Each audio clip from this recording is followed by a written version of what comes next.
Okay, so I'm at this stage and I put some planks across here and sat on them, and this is too wide to have enough support for the thickness I'm using.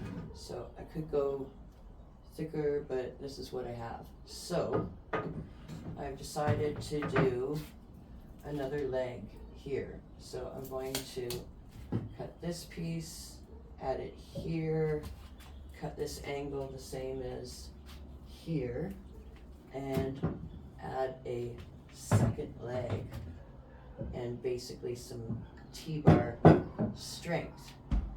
Now, because I have this now, I've also decided I'm going to add like a little drinks table, enough room for 2 wine glasses and a snack plate.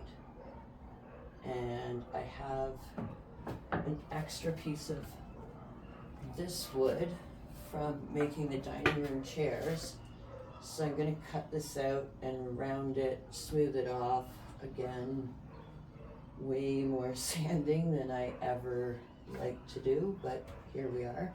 And that's going to be like a little floating table in the middle of the love seat.